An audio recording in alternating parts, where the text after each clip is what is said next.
Good evening everyone. Ito may update pala tayo no dito no sa kang Epifanio Labrador na nasampahan na daw ng kaso no. So yan no, harapin lang po ninyo idol dahil po itong yung pagmumura talagang tumagos sa boto at tumagos sa lahat ng mga members ng INC at Iglesia ni Cristo. Harapin nyo lang po ito idol para po malinawagan po lahat ng members at sa buong mundo na bakit nagawa nyo po yun ng pagmumura o bunsod ba yun sa galit nyo or nasama ba yun sa ano or hindi nyo lang alam talagang sadyang nagkakamali lang talaga ang isipan nyo nga para po mamura nyo po ang pinaka leader ng namumuno na si Ginoong Eduardo Manalo ang namumuno sa Iglesia ni Cristo, yung INC. Na bakit nagawa nyo pong mamura po sila, no? Yun na po na idol, Epifanio Labrador, harapin nyo na po yan para maliwanagan lahat bakit nagawa nyo yon at pumasok nyo sa isipan nyo na mapamura kayo at mamura nyo po ang INC at Iglesia ni Cristo.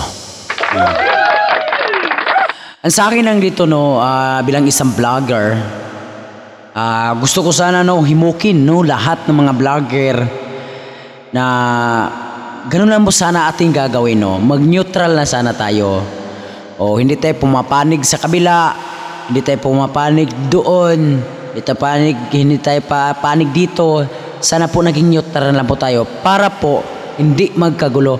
Kasi tayo mga vlogger no, pag may panigan tayo sa kabila, tapos sa panigan natin doon, tapos dito walang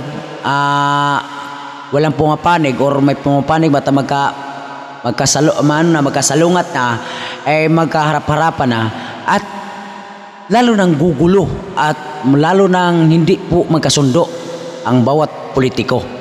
Dahil dito sa atin nito mga vlogger no? Parang pinag-aaway natin no sila. Dapat mga idol no, hindi sana dapat neutral tayo, hindi po tayo pumapanig lang sa isa. Dapat po magsalita tayo bilang isang vlogger na tayo sa gitna dumaan. Dapat yun po ang sanang hiling na sana po hindi po tayo magsisiraan no. Lalo tayo po ang ehemplo dito sa social media dahil tayo po ang vlogger nagdadala tayo ng mga subscriber at nagdadala tayo ng channel no, nagdadala tayo ng kung saano ba nagdadala tayo dito ng bahay no, tayo din ang namumuno no dito sa social media dahil may sarili tayong bahay dito sa social media dahil po may channel tayo, marami tayong mga members o sino mga sikat dyan, marami ng subscriber, marami tayong members no. Parang tayo din ang namumuno dito sa social media. Tayo ang may bahay dito sa social media para po makarating, marinig sa ibang sulok ng mundo yung mga discuss natin no. Dapat no, tayo mga vlogger dumadaan lang tayo sana sa gitna no. Huwag po natin pagsabungin, huwag po natin pag-awayin no. Ang kahit sino man, politiko ka man dyan or ano man, mga sikat ka mga artist dyan or ano, mga tao dyan nandito sa ating bansa or sa buong mundo no. Sana po hindi po natin pag-awayin sila dahil po kung pumapanig ka, sisirain mo yung kabila, sisirain din itong kabila at magkagulo na no. Siraan dito, siraan dito, sirain didi. Ano ba tong didi diba? Warayan. Siraan dito, siraan doon. So magkagulo na, hindi maayos yung problema sa ating bansa kung ganun po tayong mga vlogger no. Na tayo mismo ang gumawa ng gulo. Tayo mismo ang gumawa ng problema dito sa Pilipinas. Tayo mismo ang hindi makasulbad at tayo mismo tuloy ang nagpalala ng mga galit at problema dito sa ating bansa, no? Kasi siraan doon, siraan dito. Oh, siraan doon, siraan dito. So, kung magsisiraan tayo dito mga vlogger, dahil po, mayroon tayong pumapanig sa atin, sangayon sa atin, mayroon ding hindi. So, nalilito yung mga mamamayan natin dito sa ating bansa, no? At sa buong mundo. Dahil po sa atin, dahil hindi masano, no? May pinapanigan tayo, so magulo.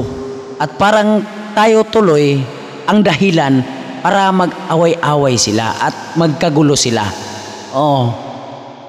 Pero hindi naman po sila ang naipipiktuhan. Hindi din ako o ikaw bilang vlogger na ipipiktuhan.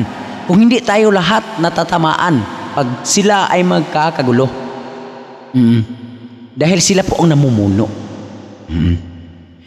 Yun mga idol, sana po maunawaan niyo po ang aking opinion, sariling opinion ko lang po ito, na sana tayo ay simbolo at himplo po tayo dito sa social media, tayo mga vlogger, ay sana po neutral lang po tayo.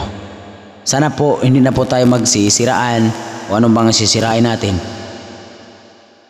para hindi na sila mag-away-away o anong bang politiko o ano bang dyan, mga sikat, para hindi po sila mag-aaway-away at hindi na magkakagulo. Neutral lang tayo.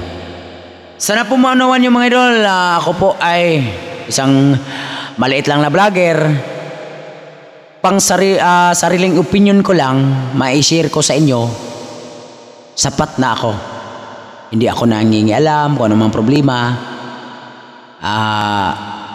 Ako ay mag-share lang ng sarili kong opinion. Galing sa puso pong ang aking opinion, hindi ako naninira, hindi ako pumapanig sa anumang klaseng gulo. Ang aking lang opinion na para ayusin at magkasundo na lang tayo, no? Neutral po ako. Hindi ko alam kasi marami namang vlogger, hindi man lang ako. Basta sa akin, neutral ako. Hindi ko aawayin ang bawat Pilipino. Maraming salamat po, lalo na sa Iglesia ni Cristo. Good evening at maraming salamat sa inyo. Thank you and God bless and more blessing. Thank you. God bless.